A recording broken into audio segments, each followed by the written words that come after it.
W dzisiejszym odcinku porozmawiamy z człowiekiem, który w tym modelu butów zdobywa ostatnio naprawdę dużo goli. Czas na skład wszechczasu Arkadiusza Milika. Bardzo dziękuję Ergol.com oraz Adidasowi za umożliwienie tej rozmowy.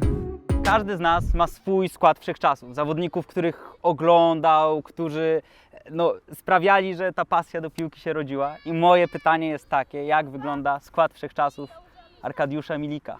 Na pewno wiele nazwisk nie wymienię, które powinny się nam znaleźć, a się nie znajdą, bo niektórych zawodników ja dla siebie darzę większą sympatią, albo byli dla mnie inspiracją, albo po prostu lubiłem ich oglądać, więc na pewno też ciężko mi porównać pewne epoki, no bo teraz mamy taki czas, a nie inny, gdzie przez ostatnie 10-12 lat Cristiano i Messi byli cały czas na topie. Ileś tam lat temu mieliśmy Maradonę, Pelé i tak dalej. Nie chcę ich porównać, nigdy ich nie widziałem, więc ciężko mi się do tego odnieść. To jest to, co ja zawsze mówię w tej serii, że to jest taki absolutnie jak najbardziej subiektywny, prywatny. Możesz swoim bramkarzem wszechczasów uczynić, nie wiem, Drągowskiego, bo wyciągał ci niesamowite strzały na treningach. Cokolwiek, to jest wolna Amerykanka, totalnie. Okej, zaczynamy od tyłu, tak? Rozumiem. No od bramki możemy zacząć. Okej, no to jeśli chodzi o bramkarza, wybrałbym Neuera. Wydaje mi się, że to jest bramkarz taki, który przez ostatnie 10 lat naprawdę jest cały czas na absolutnym topie. W jakim stopniu zrewolucjonizował pozycję bramkarza. Zrobił na mnie wielkie wrażenie w momencie, kiedy był Guardiola też, bo on strasznie wysoko grał jakby jako bramkarz, czasami poza 16, na połowie boiska, świetnie gra nogami. Jakby ciężko mi tak całą jego osobę opisywać, no bo jakby sami każdy widział, każdy wie i jakim jest bramkarzem, jaki jest dobry. A to jest prawda, że ty też na bramce potrafisz czasami coś pokazać? Jeśli chodzi o pozycję bramkarza, to był taki moment, moja jeszcze to była przygoda z piłką. Miałem chyba 13 lat i bardzo szybko urosłem. Miałem bardzo duże problemy z plecami. Mnie to nigdy nie spotkało na przykład. Widzę. I miałem bardzo duże problemy z plecami. Dlatego jakby w sensie sprawiało mi ból jakby bieganie i tak dalej, więc w tamtym momencie przeniosłem się na chyba miesiąc, na 2 na pozycję bramkarza i był taki moment, że już byłem blisko, żeby pójść na trening bramkarski, ale no, przeważyło to jednak, że kocham strzelać bramki. Lepiej strzelać niż je tracić jeszcze przy okazji. Tam. Tak, ale to już wiadomo kto co lubi, więc ja zawsze wolałem strzelać bramki i to sprawiało mi większą frajdę, dlatego koniec końców nie zdecydowałem się na to, żeby... No dobra, czyli mamy Neuera, Neuera. Przejdźmy pójdziemy chyba w 4-3-3, nie? Tak będzie chyba najprościej. Zobaczymy jak wyjdzie. Dobra. Zobaczymy w praniu jak wyjdzie. To tak, lewa obrona, Roberto Carlos. Roberto Carlos, pamiętna bramka z Francją z 30 metrów z rzutu wolnego. Myślę, że ciężko by było kogoś znaleźć lepszego od niego. Może Patrice Evra, bo jakby kibicowałem Manchesterowi United. No właśnie chciałem powiedzieć, że czuję, że Manchester United Kibicowałem Manchesterowi United przez bardzo dużą część mojego dzieciństwa, także... Ale nie, wybiorę Carlosa. Carlos sam się broni, tak, po prostu. Carlos sam się broni. Ciężko tu, wiesz, cokolwiek więcej dodać, bo grał w drużynie galaktycznej i naprawdę świetnie tam sobie radził, także niech będzie Carlos. No to teraz twoi najlepsi przyjaciele z boiska, środkowi obrońcy. Środkowi obrońcy. Myślę, że nie mogłoby zabraknąć Ramosa, bo fantastyczny obrońca, bardzo ofensywny, wiele bramek strzelał ważnych, lider, charyzma, także Ramos. Do pary tutaj się muszę trochę zastanowić.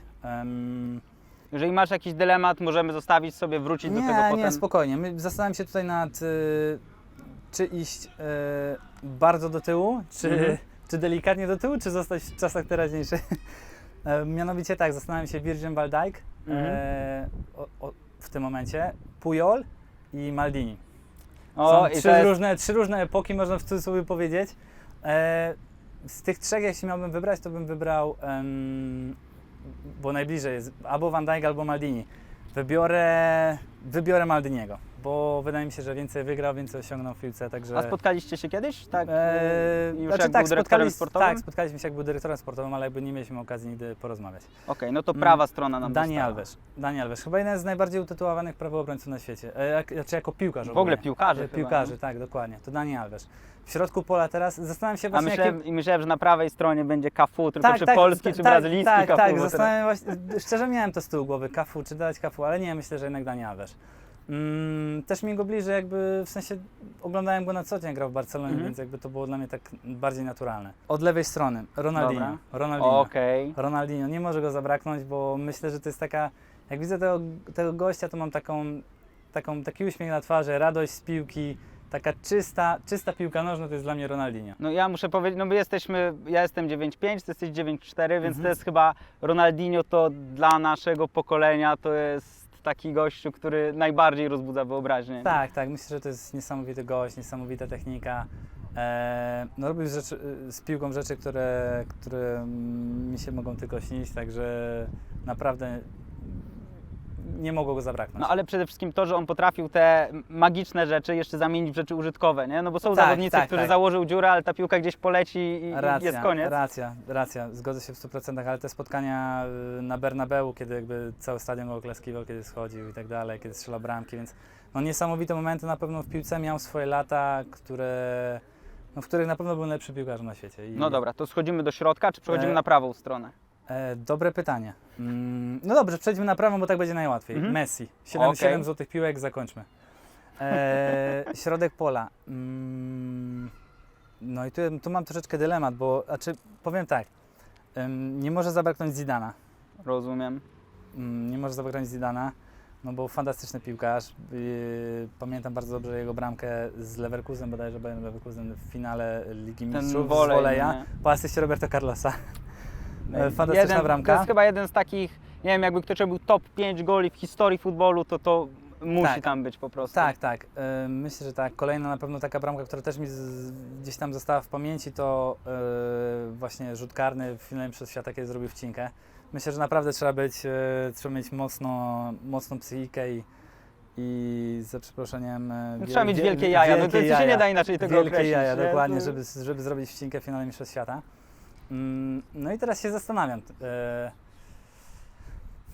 No, w zasadzie- Zagrałbym 4-4-2, mam dwóch napastników. Aczkolwiek Messi i Ronaldinho na tych bocznych w 4-4-2 to by się Tak, trochę zmęczyli. Tak, na pewno.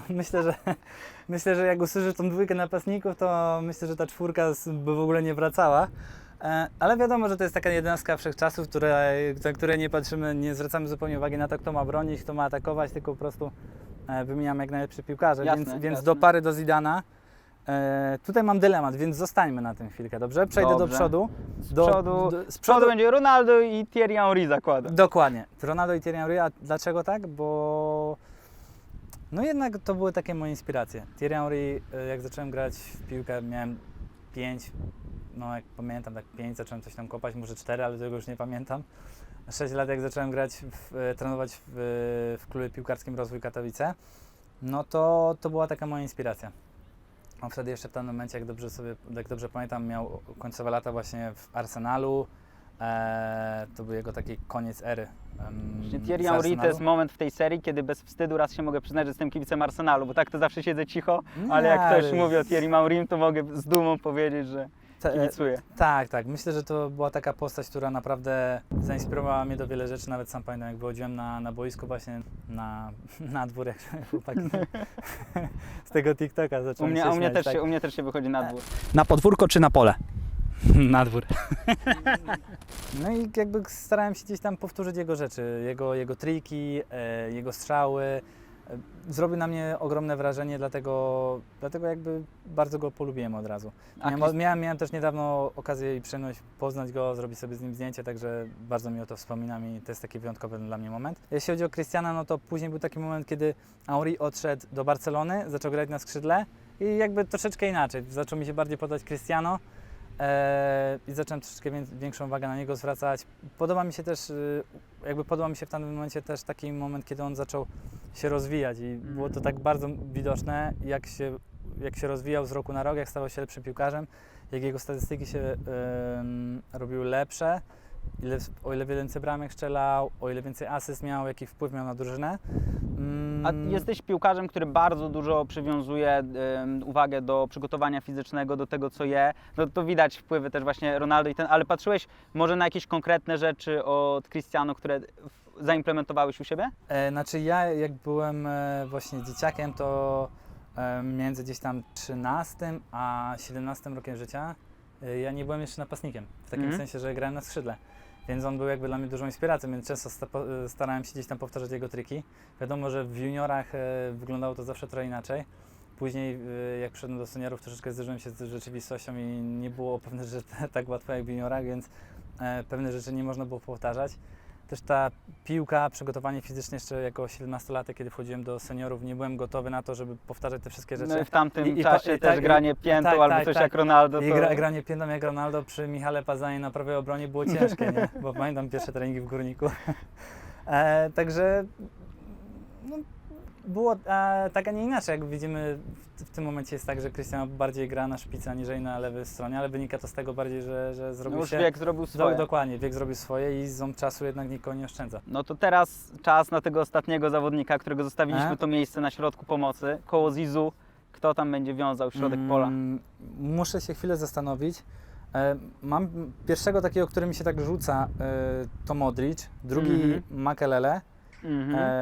Modric czemu? No bo tak nie wyobrażam sobie Realu Madryt w ostatnich 6-7 latach bez niego. Wiadomo, że wszyscy mówiliśmy zawsze Ramos, Ronaldo, Benzema, można by wymieniać parę może innych, ale uważam, że bez Modricza nie byłoby tej drużyny, którą Real jest, którą Real był, kiedy był Ronaldo i którą Real jest teraz właśnie w tym momencie, bo wiadomo, teraz wszyscy mówimy znowu o Benzemie, bo strzela bramki. I często jest tak, że, znaczy nie często, tylko zawsze jest tak, że w piłce się mówi o tych zawodnikach, którzy jak najwięcej strzelają bramek, jak najlepsze statystyki mają, a nie do końca zawsze się docenia tych, którzy gdzieś tam w środku pola robią fantastyczną robotę. Także zastanawiam się między nim a Makelele. Dwa zupełnie inne typy. Tak, dwa zupełnie inne typy, zgodzę się. Wybiorę może Modricza, dlatego, bo do Makelele mi trochę dalej, w takim sensie jestem bardziej z czasów Modricza i widzę jak gra, więc wybiorę Modricza. Okej, czyli tak prezentuje się Twój skład wszechczasów, ale zawsze 11 musi mieć trenera. No i jeszcze jest pytanie o tego, kto by tę drużynę poprowadził. Okej. Teraz muszę się zastanowić, kto skończył karierę niedawno, albo kto może przeszedł na emeryturę. No tak będzie najbezpieczniej. Myślę, że do takich gwiazd i do takich osób... Może być też trener nawet jakiś Twój z rozwoju Katowice. Tutaj to jest otwarty skład dla wszystkich. Rozumiem. Ale myślę, że jak traktujemy tak rzeczy serio, to jeśli miałbym wybrać jedno nazwisko, to do takich gwiazd, do tego stylu życia, jakie prowadzą i jakie mają charaktery i tak dalej, to nie wyobrażam sobie nikogo innego jak Ancelottiego. A czemu Ancelotti? Bo jest bardzo spokojnym człowiekiem i bardzo zależy mu na tym, żeby zawodnicy byli w tak zwanym dobrym moodzie, w dobrym nastroju. Także uważam, że on byłby idealnym jakby komponentem w tym wszystkim. No to muszę powiedzieć, że taka 11, powiem tak, nie wiem jakby było z grą do tyłu, ale do przodu na pewno by było okej. Na pewno wyniki byłyby hokejowe. No też mi się tak wydaje. Jeszcze na zmianę Arkadiusz Milik. Jako joker. Jako joker. Jest, za Thierry'ego albo Ronaldo. Bardzo Ci dziękuję. Wy również. na dole w komentarzach dajcie znać, jak wygląda Wasz skład wszechczasów.